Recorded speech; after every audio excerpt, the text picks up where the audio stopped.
to this session of the Center for the Economics of the Internet here at the Hudson Institute. My name is Harold Furchtgott-Roth. I'll be your moderator. Our guest today needs no introduction. Richard Wiley is the Dean of Federal Communications Law. He is the most widely recognized communications lawyer in the world. He is former chairman of the FCC. He founded a firm that bears his name. He has been recognized as the greatest communications lawyer in the galaxy. So that's very kind. Thank you, Harold. We're a little over the top, but thank you. Just a little. No, not even that. So we're very, very honored to have you here today. It's nice to be back with Hudson Institute. And we're just going to have a Q&A format. I'm going to ask a whole bunch of questions, and then we'll open up to the floor for further questions. And for our online audience, you can send questions to, what shall we call it today? Hudson Event? So send your questions into Hudson Event, and we'll get those taken care of. Dick, is it all right if I call you Dick? Absolutely. Only my mother called me Richard, believe me. You have the rare distinction of having been the only FCC chairman appointed by both a Republican and a Democrat president. Could you tell us a bit about that?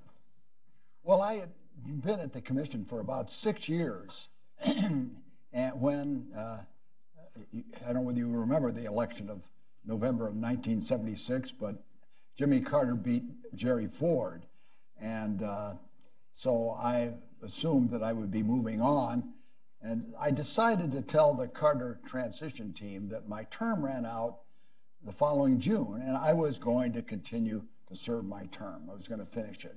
I wanted to do that, and so I told that to the Carter transition head, and he said, you know, I'm a Kansas public broadcaster.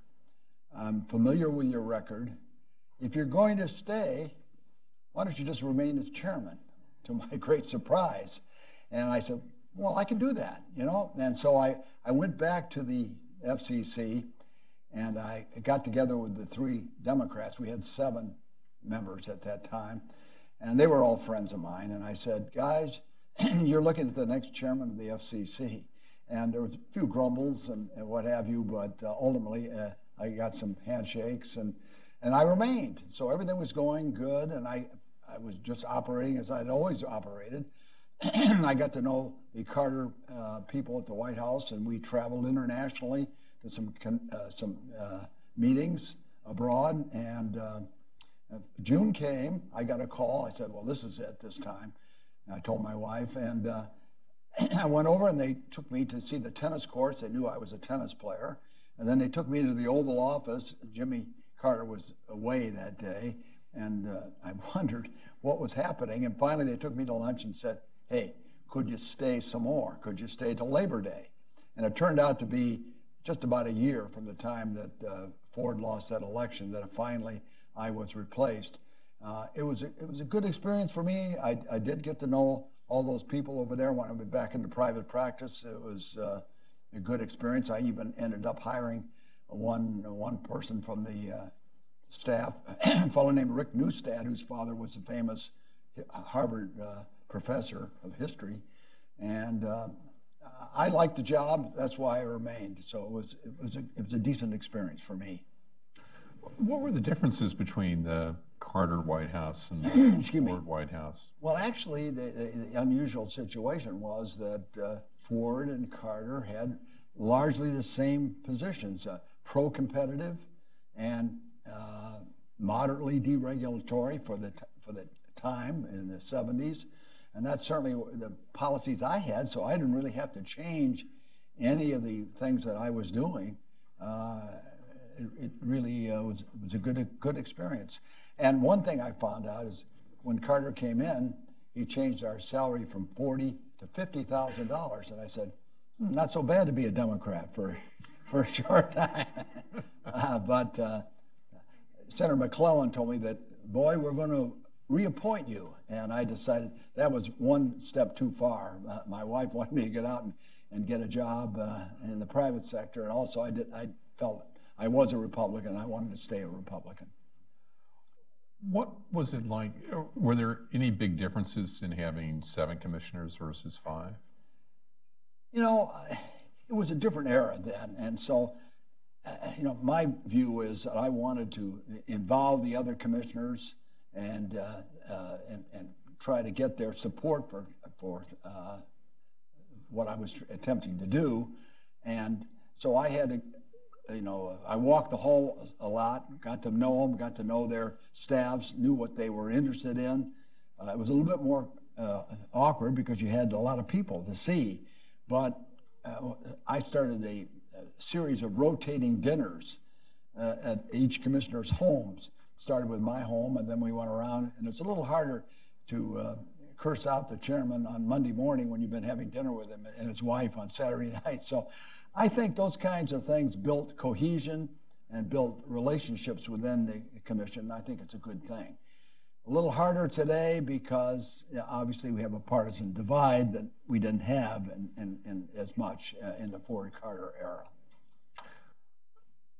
Were tell us, I'm just thinking whether that would be possible today. Were the sunshine rules, when did the sunshine rules come into place? It came in mid-year of midterm for me. So I had experience before the sunshine law and after the sunshine law. You know, my view is that the statute was very well intended. You wanted to have transparency. That made a lot of sense, but I'm not sure that it has all worked out as the drafters would have hoped. Because I think what's happened is the meetings have become very scripted, and instead we used to have sessions in which, in my office, in which we kind of narrowed the differences. We talked to each other, had a relationship with each other, understood where the other commissioners were coming from, and I think you can't have that, obviously, today. So I think the law could use some amendment. I think it would be difficult to get it through because it sounds like you're against transparency. I'd like to see some possibility of non-decisional meetings, at least between some of the commissioners.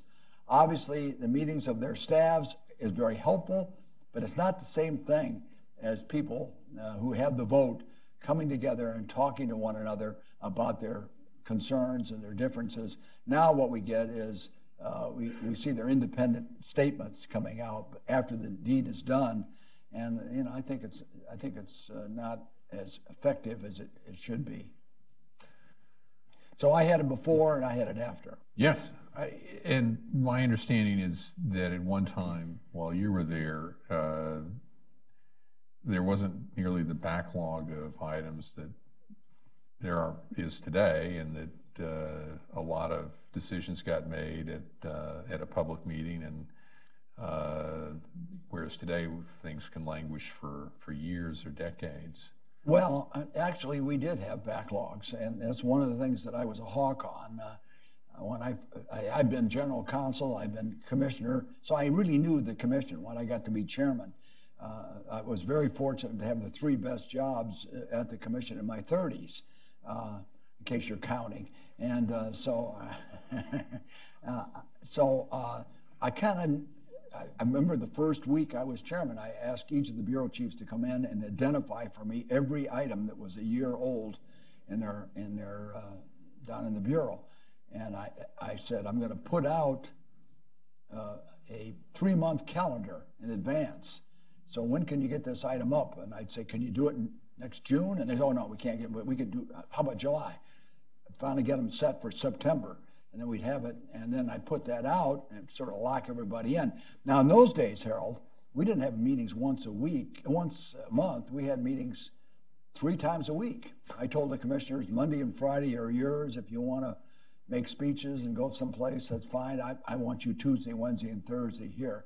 So we had shorter meetings, probably more focused, sometimes just on one big item or something like that. And in those days, I'll give you an example of a backlog that was a concern to me, and that was we used to have what are called petitions to deny broadcast licenses. Licenses then were 3 years as compared to what they are today. And people could file against the license. Now you've got sort of a built-in statutory presumption of continuance. And so we had stacked up 250, 300 petitions denied that hadn't been ruled on. And sometimes they go through the following 3 years that still hadn't been ruled on.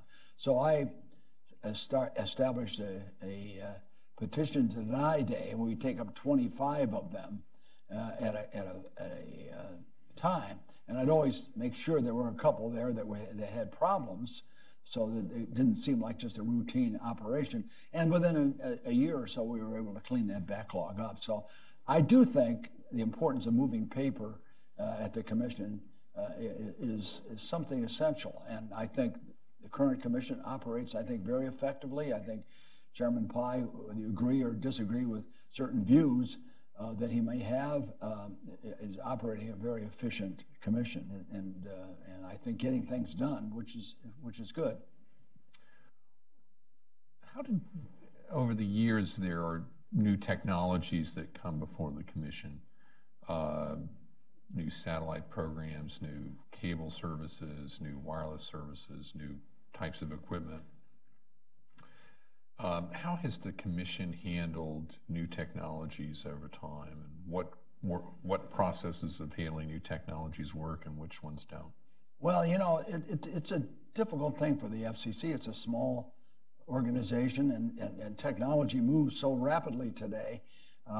And so an example would be we had notices of inquiry where we put out and try to gather information before we started the notice of proposed rulemaking. And that educated the commission. The problem with it is it slowed everything down, because notice of inquiry would take a year, and then you notice of proposed rulemaking take another year, and so sometimes it wasn't as effective. In the case of digital high-definition television, the commission started an advisory committee, which this is long after I had left the commission. In 1987, Chairman Patrick called me in and said, would you be willing to take on a 2-year project to help the commission develop advanced television, as it was called? It was being, research and development was going on in Japan and Europe, and Congress and the FCC were concerned about falling behind in this important technology. So they set up an advisory committee. The 2 years turned into 9 years for me. And it was pro bono and about 15 or 20% of my time, but it was a great, great experience. I'd have to say, Harold, it was probably the most rewarding experience I'd ever had. And there they the commission worked with my advisory committee, which was made up of 25 of the leaders of our major broadcast, cable, set manufacturing, and later computer companies. But we had over 1,000 volunteers working on it. So there are different ways to get up to speed, I think, on the commission. I think today's commission is so much more challenged than it was in my day. And that's the big difference I see, is because you've got so many new technologies. The industry structure is so much more complex than it was. I mean, we had AT&T, Western Union, if you remember them, and the broadcast industry. But then starting in the middle 70s, cable started to come in, satellite, and all the rest of it. Today, the technologies are mind-boggling, and I think the commission has a very good staff in that.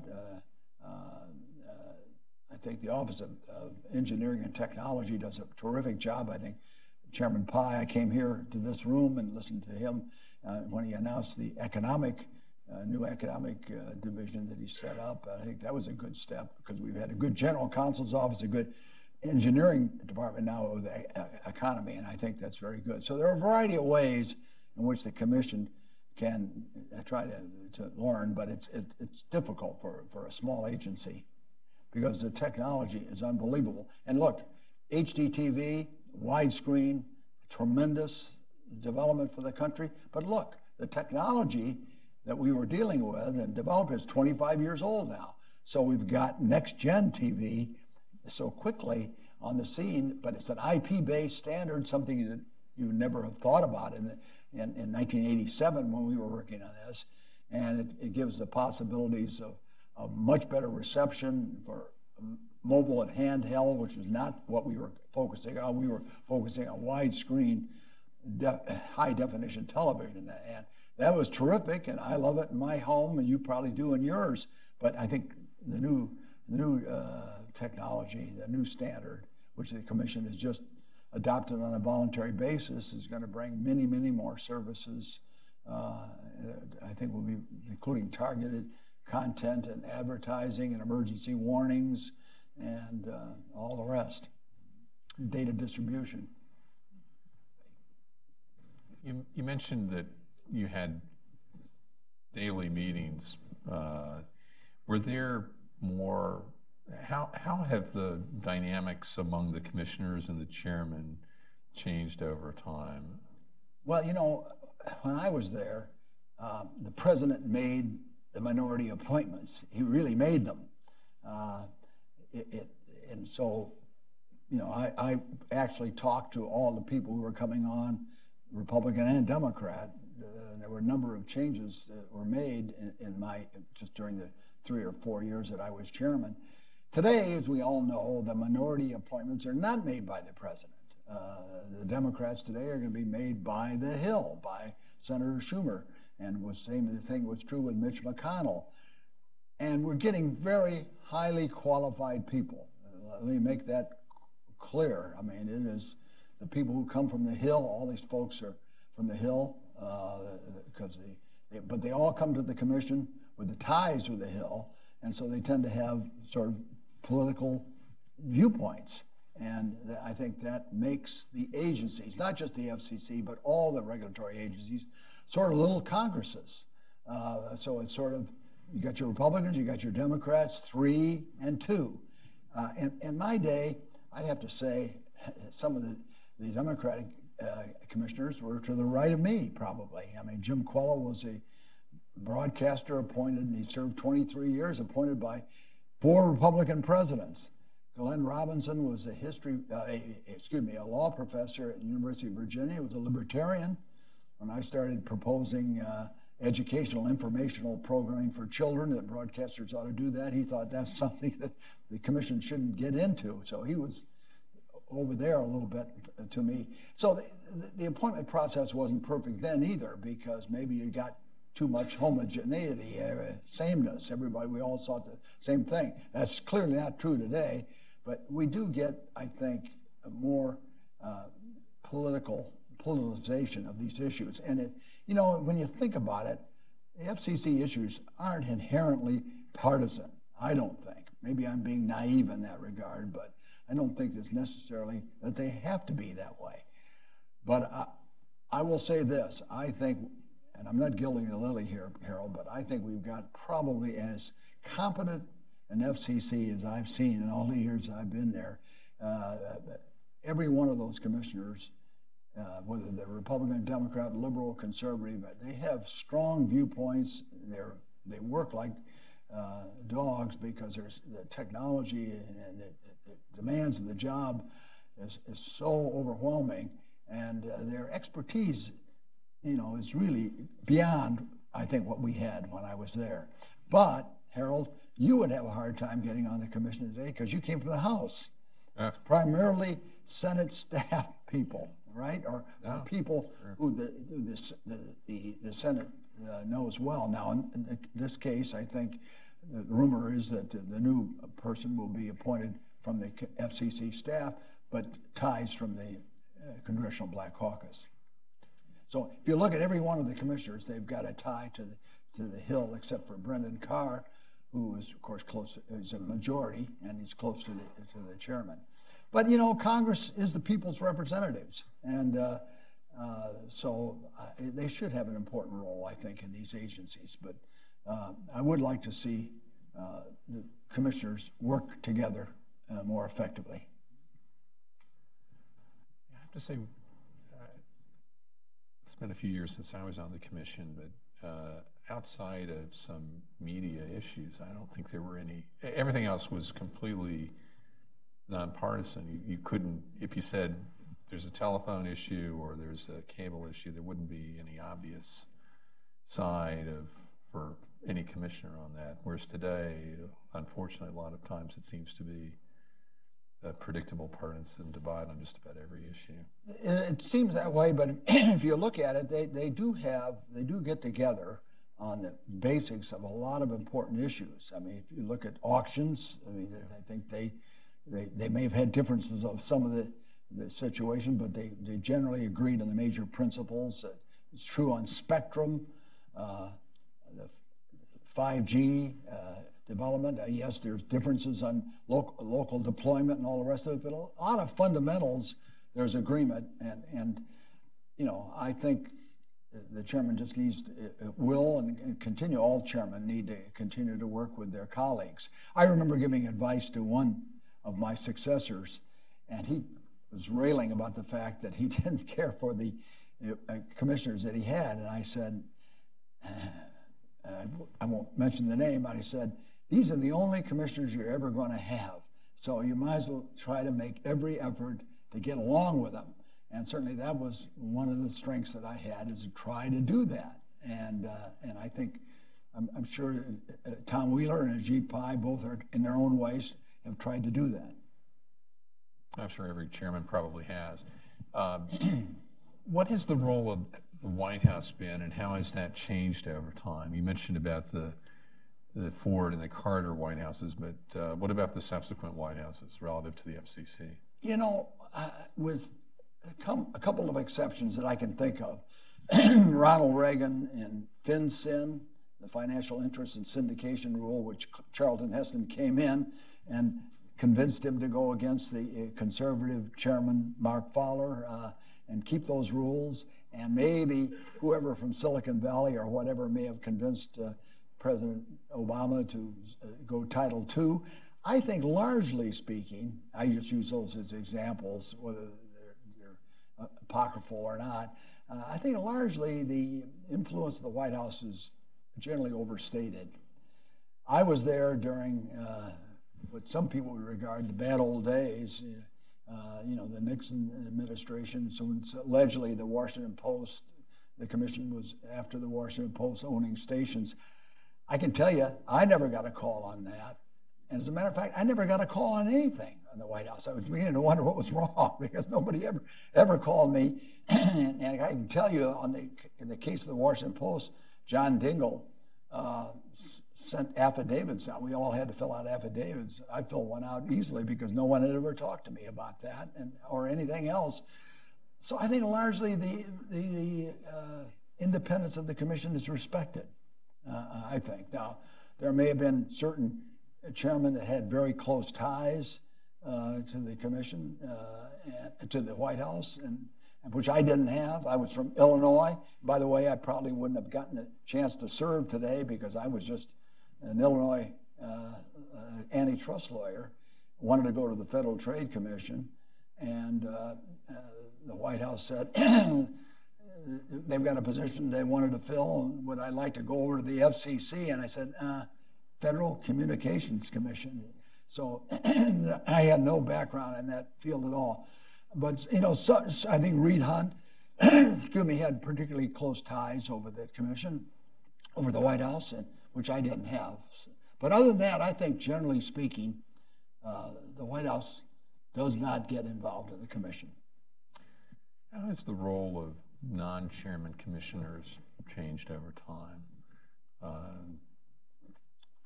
I think the commissioners today feel inclined to put out a statement on every item that the commission adopts. And, you know, I think frankly, as a lobbyist, it's very helpful.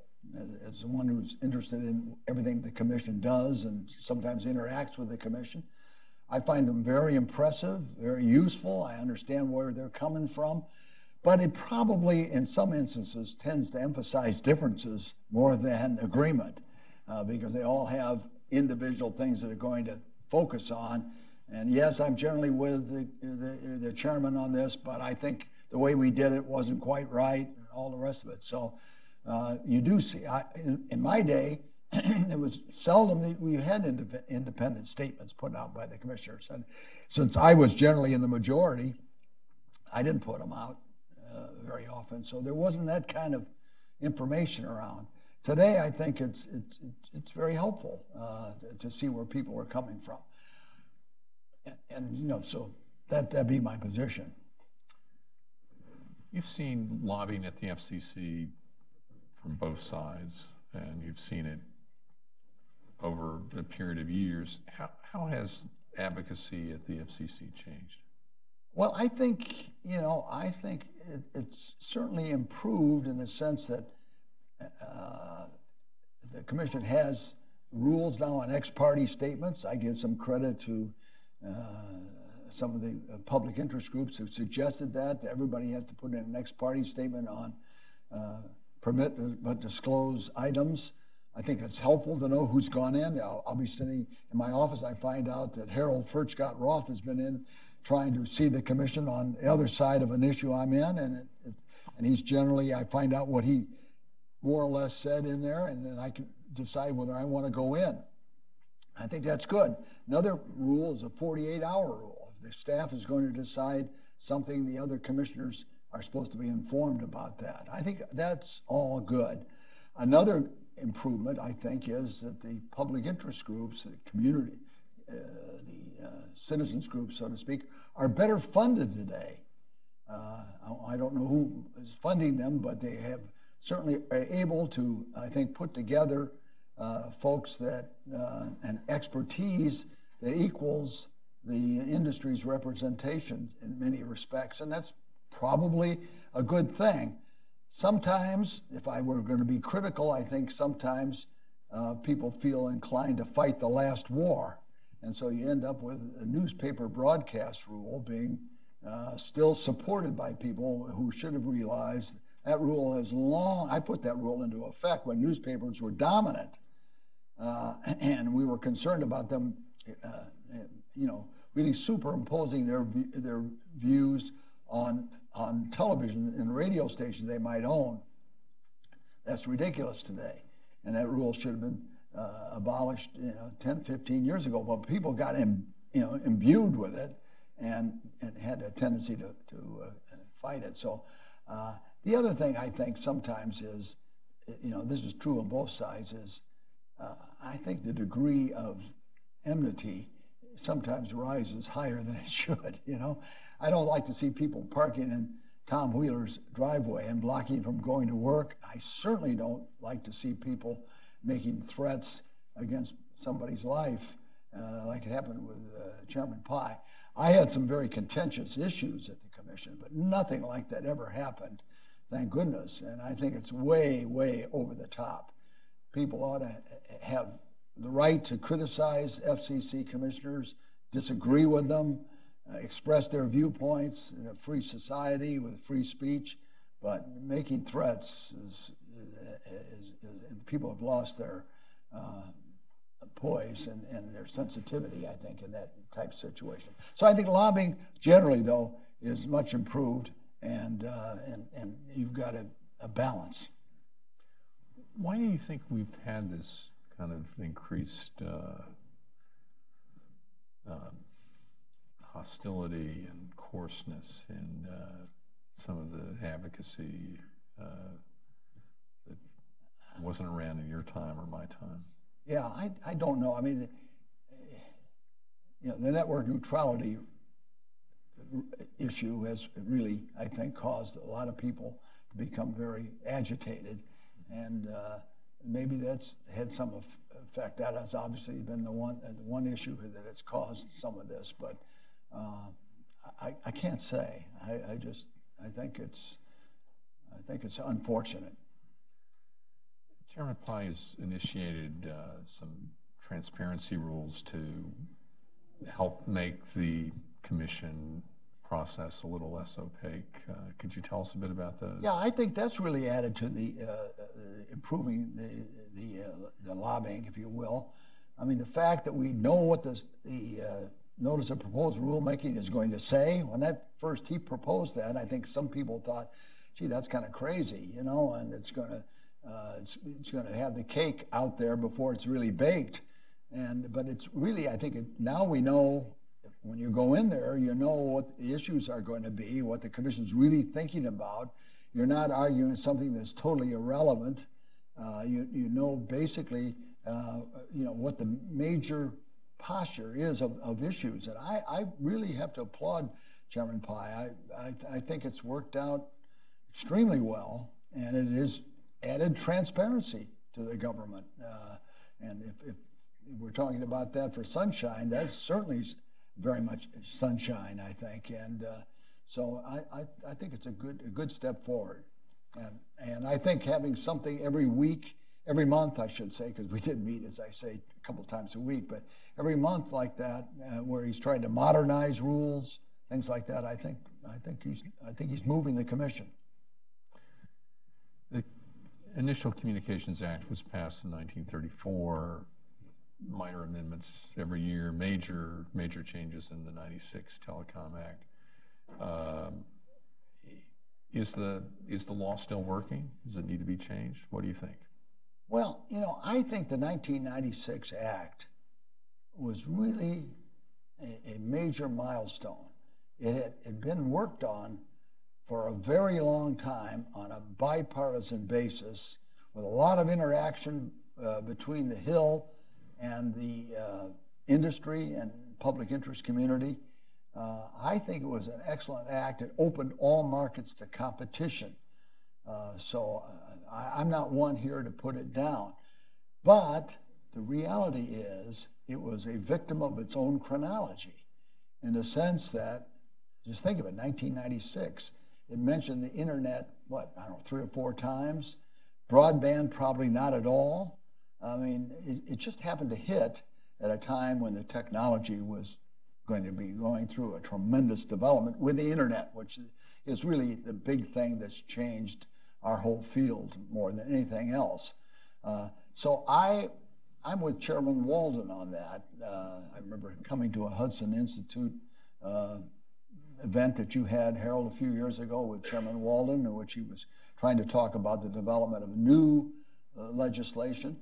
And I'd be for what he said, light touch legislation with maybe sunsets for new rules. That was another idea that they had.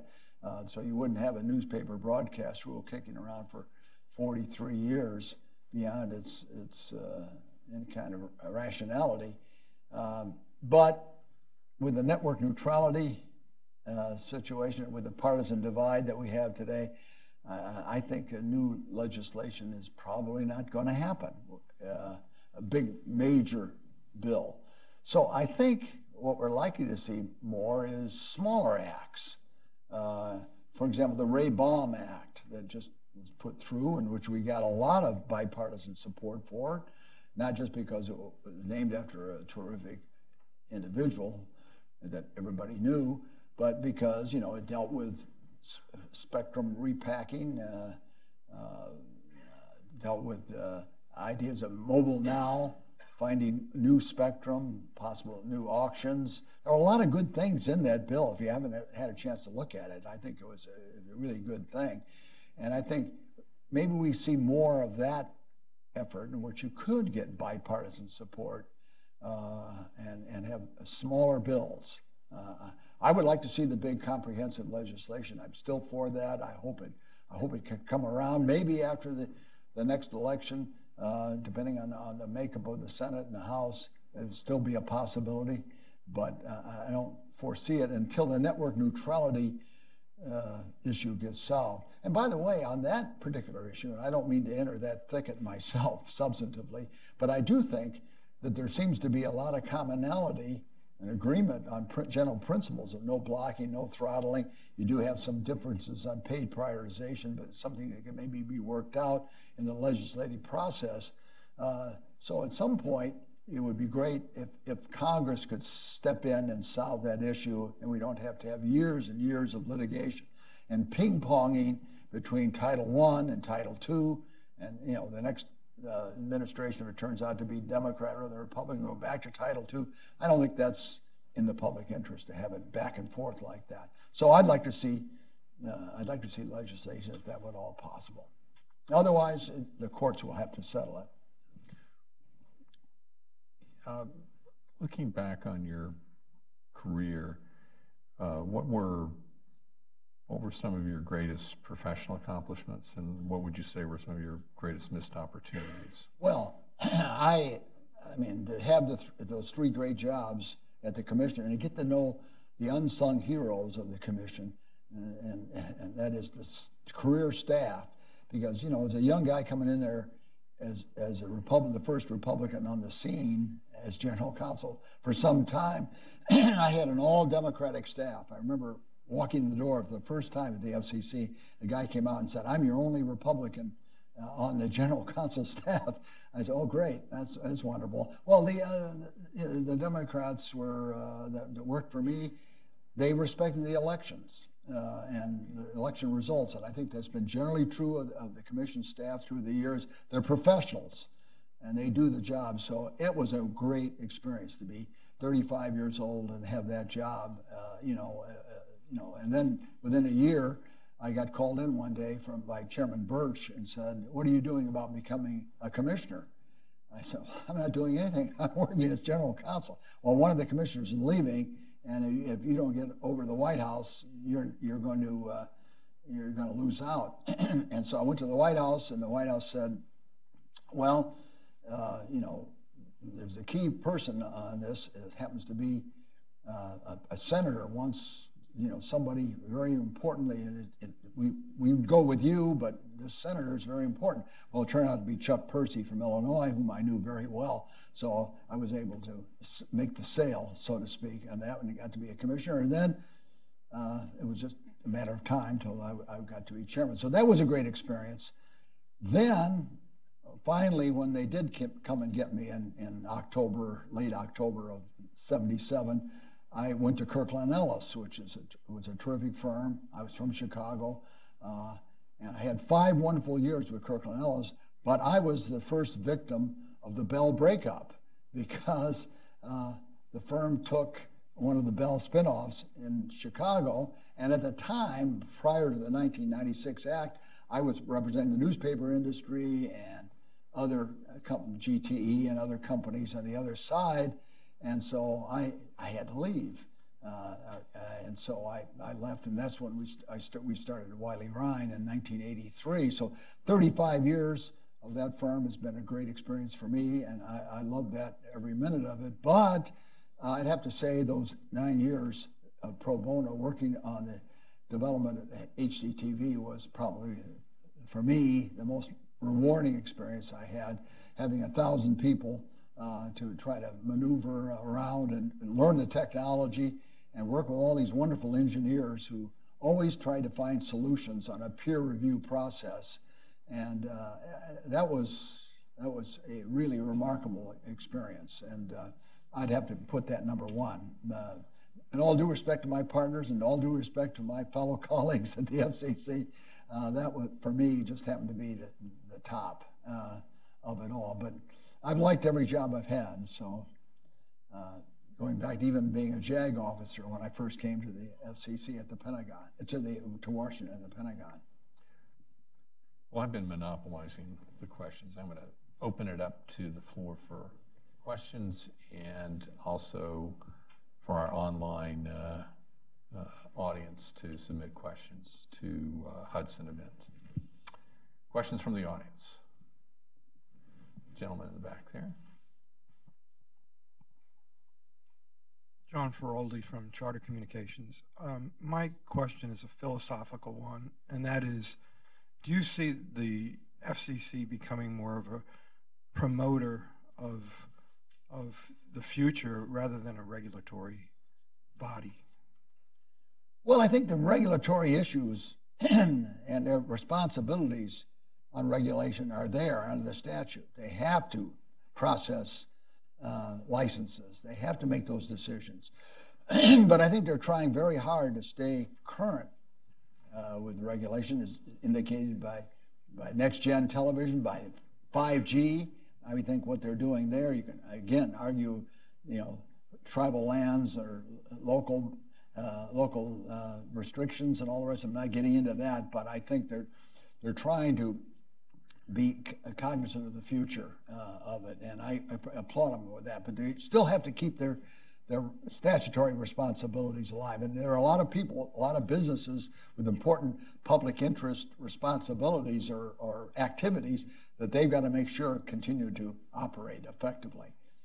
So I think for an agency of 2,000 people, less than that, 1,700 now, they do a remarkable job. I say that under Democratic and under Republican leadership. The government gets its money's worth with the FCC through the years. I don't know if that was true when I was there, but it clearly it has been in the last few administrations that I've seen. Next question, gentlemen. Hi, Mike Jacobs, ITTA.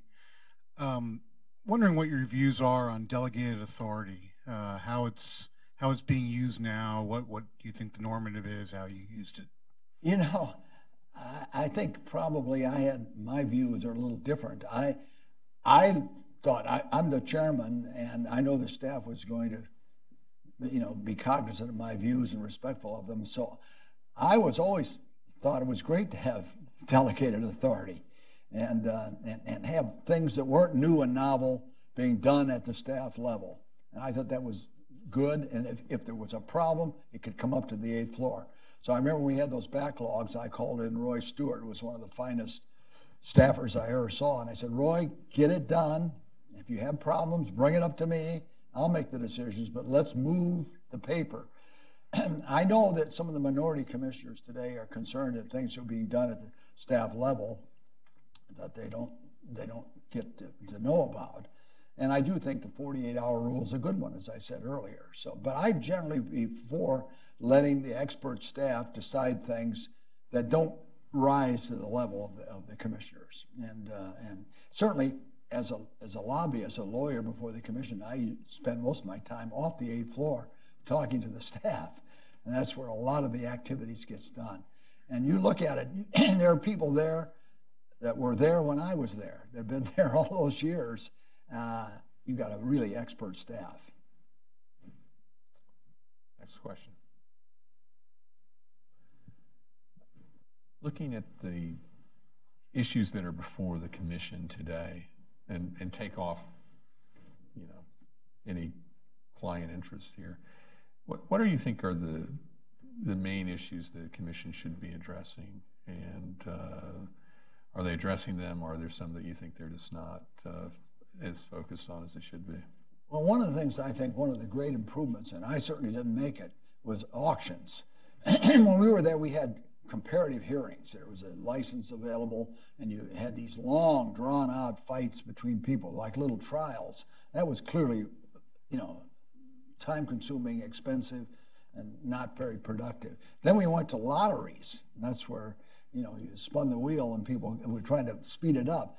Auctions puts the spectrum to its highest use. It gets it to the people who only want to have some use for it, and there are rules about not warehousing spectrum. And so I think the auction process has been terrific. You can argue whether the last auction, the broadcast spectrum, was too complex or it just came at the wrong time.